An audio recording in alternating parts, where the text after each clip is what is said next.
मैं ज्योतिष शास्त्र रमेश चौबे उपस्थित हूँ आपके समक्ष एक जन्म कुंडली को लेकर के। और आज जन्म कुंडली के माध्यम से कैसे किसी जातक के जीवन का यदि अध्ययन करना हो, विशेष तौर पर उसके वैवाहिक जीवन का, कि उसका दाम्पत्य कैसा रहेगा, उसको आज हम सीखने की कोशिश करेंगे यहाँ पे। और आपको उदाहरण पत्रिका के माध्यम से मैं बताने की कोशिश भी करूंगा। इसीलिए मैंने एक पत्रिका लगा रखा है यहाँ पे, और इस पत्रिका के माध्यम से हम समझेंगे कि दाम्पत्य जीवन में परेशानी के क्या क्या कारण होते हैं, और कैसे किसी कुंडली को देख के हम ये पता कर सकते हैं कि इस जातक का जो दाम्पत्य है वो अच्छा है या नहीं है। और साथ में मैं आपको आज ये भी बताऊंगा कि क्या तलाक हो जाएगा या नहीं होगा, और नहीं होगा तो क्यों नहीं होगा। इस सारे चीजों का हम अध्ययन करेंगे। देखिए, जब कोई पत्रिका आती है तो बहुत सारी वहां पे सवाल आ जाते हैं, और ज्योतिष यदि आप एक अच्छा बनना चाहते हैं तो आपको सारे सवालों का जवाब एकदम आपके मुख पे तुरंत होना चाहिए। यानी कोई भी ज्योतिषी हो उसको हाजिर जवाब होना चाहिए। सवाल आया कि जवाब दिया। तो ये कब होगा? तो जब आप ज्यादा से ज्यादा प्रैक्टिस करेंगे, ज्यादा से ज्यादा आप उस चीज को सीखने की कोशिश करेंगे, अलग अलग पत्रिकाओं का अध्ययन करेंगे, तो निस्संदेह एक अच्छे ज्योतिषी आप बन जाएंगे। तो मेरा तो उद्देश्य यही है कि आपको कैसे बेहतर सिखाया जाए और कैसे बेहतर बताया जाए। तो आइए चलते हैं इस कुंडली के पास, और कुंडली के माध्यम से हम कुछ समझने का प्रयत्न करते हैं। तो देखिए, ये एक स्त्री जातक की कुंडली है। मैं सबसे पहले आपको बता दूं तो उससे हमको समझने में थोड़ा सुविधा होगा। मैं अगले बार पुरुष जातक की कुंडली लगा के भी आपको समझाने की कोशिश करूंगा। तो इनका विवाह जो है वो हो चुका है, और दाम्पत्य जीवन में बहुत ही समस्या है। तो सबसे पहले आइए मैं आपको बताने की कोशिश करूं कि हम जब किसी भी विशेष भाव से यदि प्रश्न आता है तो हम कैसे उसको सॉल्व करते हैं, हम कैसे उसको हल करते हैं। तो यहाँ पे प्रश्न आया है दाम्पत्य जीवन के बारे में, तो सीधा चलेंगे कुंडली के सप्तम भाव पे चले जाएंगे हम। तो सप्तम भाव में जब हम जाएंगे तो भाव, भावेश और भाव का कारक, जो स्थिर कारक है, उसको हम सबसे पहले देखेंगे कि भाव, भावेश और भाव का कारक किसको देखेंगे सबसे पहले। तो सबसे पहले देखेंगे भाव, फिर दूसरे पे देखेंगे भावेश, और तीसरा देखेंगे कारक। और मैंने आपको पहले ही बता रखा है कि किसी भी भाव पे जब दो या दो से अधिक पापक ग्रह का प्रभाव पड़ता है तो उस भाव का वो नाश कर देते हैं या नाश करना प्रारंभ कर देते हैं। तो यहां पे सप्तम भाव पे सबसे पहले हम चले आते हैं। तो यहां सप्तम भाव के स्वामी कौन बनते हैं? तो सप्तम भाव पे सबसे पहले तो आइए भाव पे आते हैं। तो यहां सप्तम भाव पे राहु बैठे हुए हैं। तो सप्तम भाव में राहु का बैठना, हम सभी जानते हैं कि राहु अच्छा फल प्रदान नहीं करते हैं यहां बैठ के। और चूंकि राहु जो है वो शनिवत फल देते हैं और मंगल जो है वो कुजवत फल देते हैं। तो यहां पे राहु का बैठना पहला नेगेटिव पॉइंट हो गया। राहु का बैठना यहां पहला नेगेटिव पॉइंट हो गया। पहले राहु बैठे हैं, ये पॉइंट नेगेटिव हो गया। दूसरा, लग्न में बैठ के केतु देव की भी यहां पे सात्विक दृष्टि पड़ रही है, तो ये दूसरा पॉइंट हो गया कि केतु की दृष्टि का पड़ना।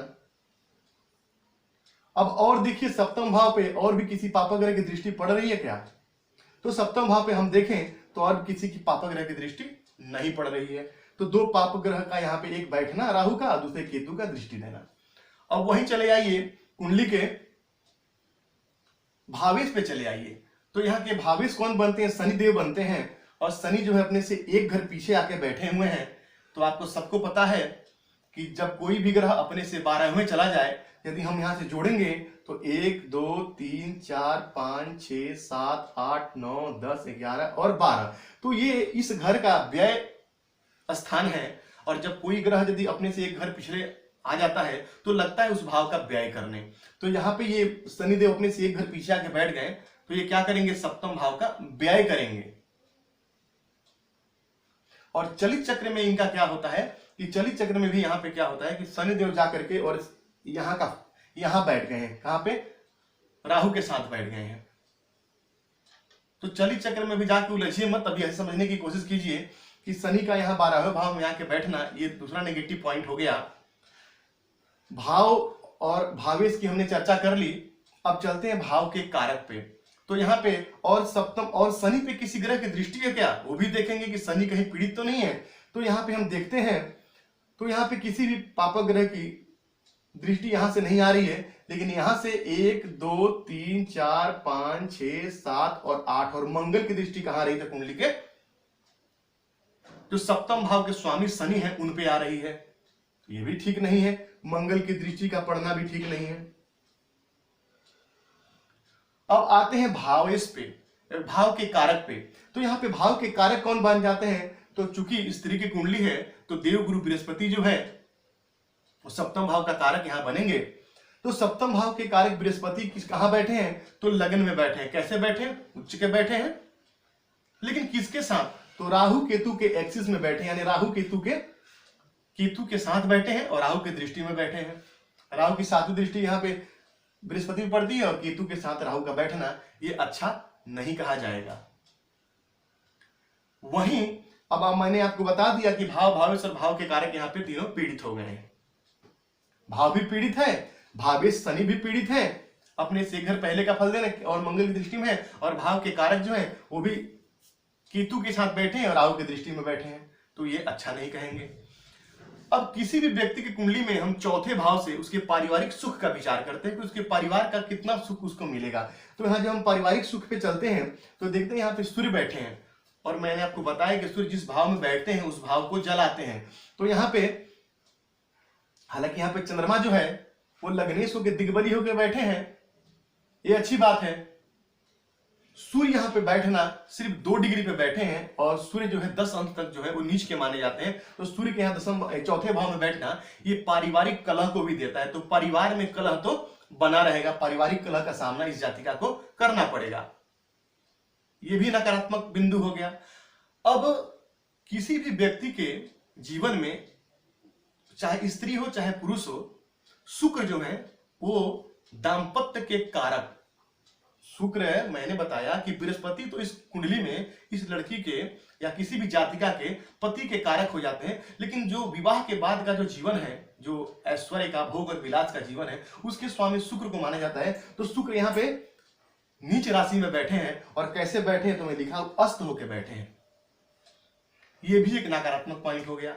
अब चलते हैं कुंडली के नवांश कुंडली पे एक नजर देख लेते हैं। तो यह नवांश कुंडली में राहु देव बैठे हैं कुंडली के सप्तम भाव में, जैसे यहाँ राहु देव बैठे वहां यहाँ भी सप्तम भाव में राहु का बैठना और लगन में केतु का बैठना, ये नेगेटिव पॉइंट।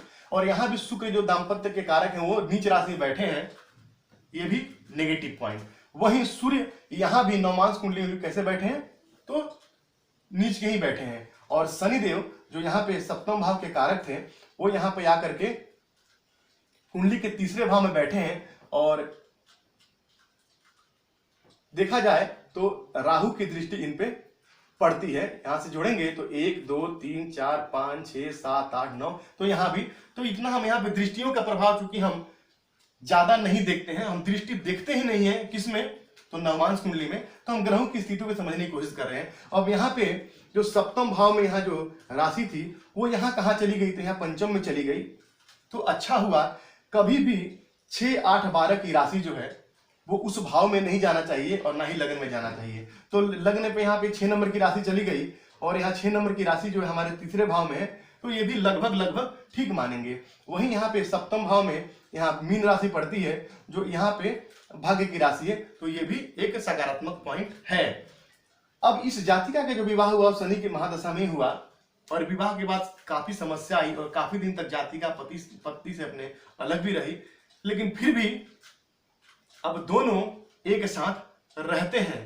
तो ये क्या कारण है, कौन सी ग्रहों का ये इनको फल मिला जो ये दोनों वापस एक साथ रहते हैं, लेकिन समस्या तो निरंतर बनी हुई है और अभी भी दाम्पत्य में परेशानी लगातार बना हुआ है। कैसे, कौन सी ग्रहों ने ऐसा किया, तो देखिए लगन में बृहस्पति बैठे हैं, और बृहस्पति यदि कहीं से भी कुंडली के सप्तम भाव को, अब कहां से कहां देखेंगे, जब बृहस्पति यहाँ हो, बृहस्पति यहाँ हो और बृहस्पति यहाँ हो, तो इनकी 7वीं दृष्टि यहाँ पड़े, यहाँ से 9वीं, यहाँ से 7वीं और यहाँ से 5वीं दृष्टि कुंडली के सप्तम भाव पे पड़ेगी।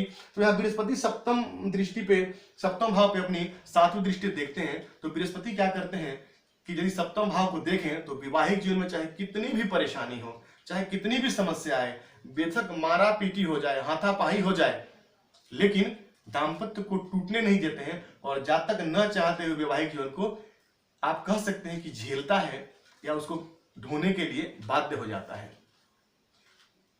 तो बृहस्पति यहाँ पे तलाक तो नहीं होने देंगे, क्योंकि 2016 में शादी हुई और आप देखिए 17, 18, 19, 20, 21 5 वर्ष हो गए और जातिका का प्रयत्न भी यही है कि मैं अपने दाम्पत्य को कैसे लेके आगे बढ़ सकूं।